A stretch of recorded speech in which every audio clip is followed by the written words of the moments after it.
my name is Rochelle McAllister, and this is my presentation on CSS values and units. When you look through CSS and you start seeing the different units of measure, it is helpful to know exactly what they do.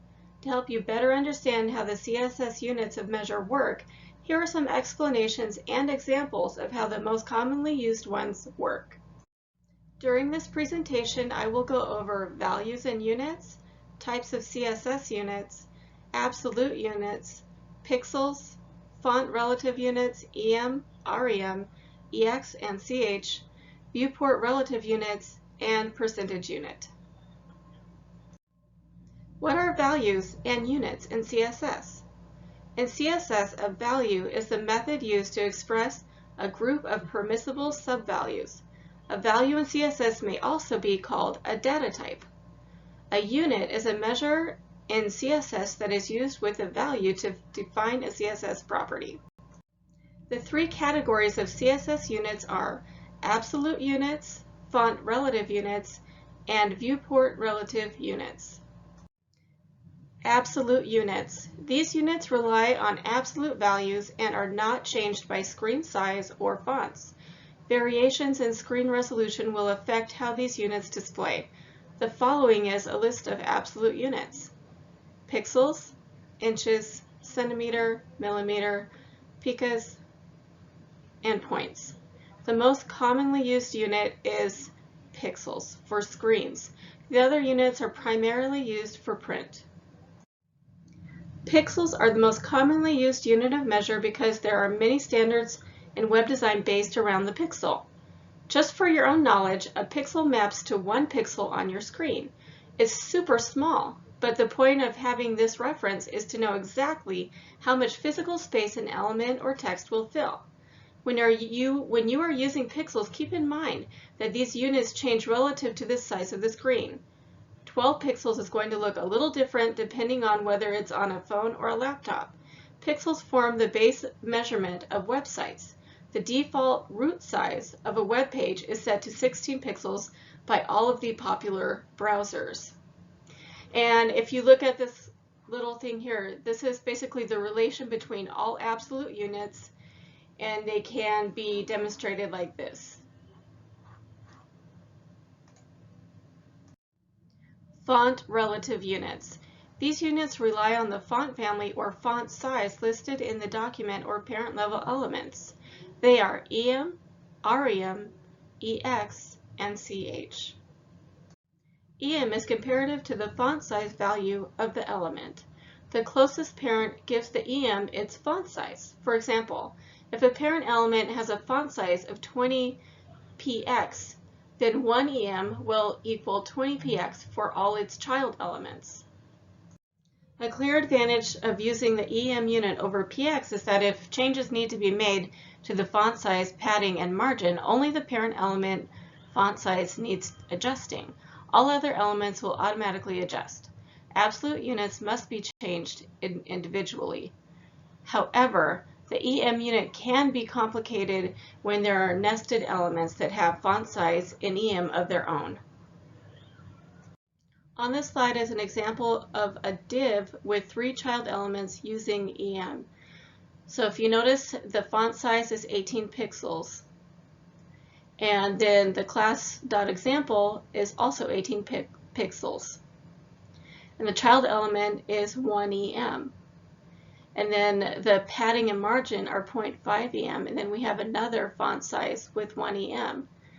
But the thing that's really cool about EM is that, as you can see, the child elements are inheriting the values from the parent.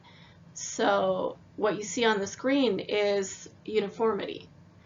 So the advantage of using EM is if you decide to change font size, padding, and margin of each element proportionally, then you just have to change the parent element font size, and all other elements will adjust accordingly. REM. This unit of measure is really similar to the EM unit of measure, except it is easier to understand. The REM unit of measure is based off of the font size of the root element. Unless you change the body font size, this base size will be 16 pixels. That means everything that has the REM unit behind it is just a multiple of 16 pixels. So for example, let's say you have a sidebar and a main container on your page. And the sidebar has a width of 2.4 REM and the main container has a width of 7.2 REM. Since you used REM, you should be able to easily calculate how big your elements will be.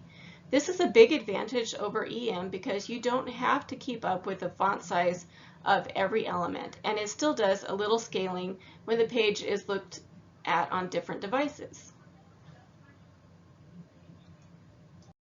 EX and CH. EX relates to the X height of the font in use and is not commonly used because the X height measurement is unpredictable.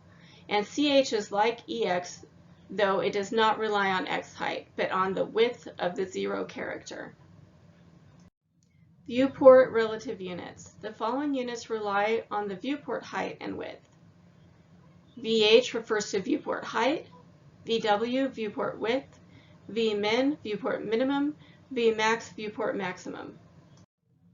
VH or viewport height is equal to 1 VH is equal to 1% of the height of the viewport. This unit of measure is often used to create elements that are the total height of the viewport. VW or viewport width is like VH except instead of height it is for width. This unit of measure can be used to make a responsive viewport centered on typography. Vmin is based on the minimum amount of the viewport's width or height depending on which is smaller. Vmax is based on the maximum amount of the viewport's width or height. On this slide there are examples of viewport relative units. So these are some code examples for the viewport height code, for the viewport width code, and the Vmin and Vmax code examples. And as you can see, this larger one is taking up the full width of the viewport, while this is taking up the minimal amount.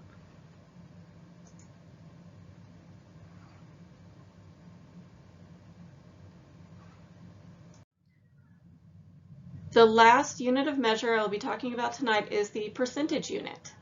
This percentage unit of measure does not belong to any of the unit groups that I have already mentioned. However, it may be considered a relative unit because it is relative to its parent element. This unit relates to the height and width of an element and may be used with CSS widths. Percentage units can be helpful in the creation of responsive layouts. Many well-known frameworks use percentage as their primary layout. The following code example uses percentage to make the full width class 100% width of the parent element. Thank you for watching my presentation about CSS values and units. I hope that it was helpful to you. Please let me know if you have any questions on the discussion board, and I'll do my best to answer them this week. The following are some good resources for learning more about CSS values and units. Good night.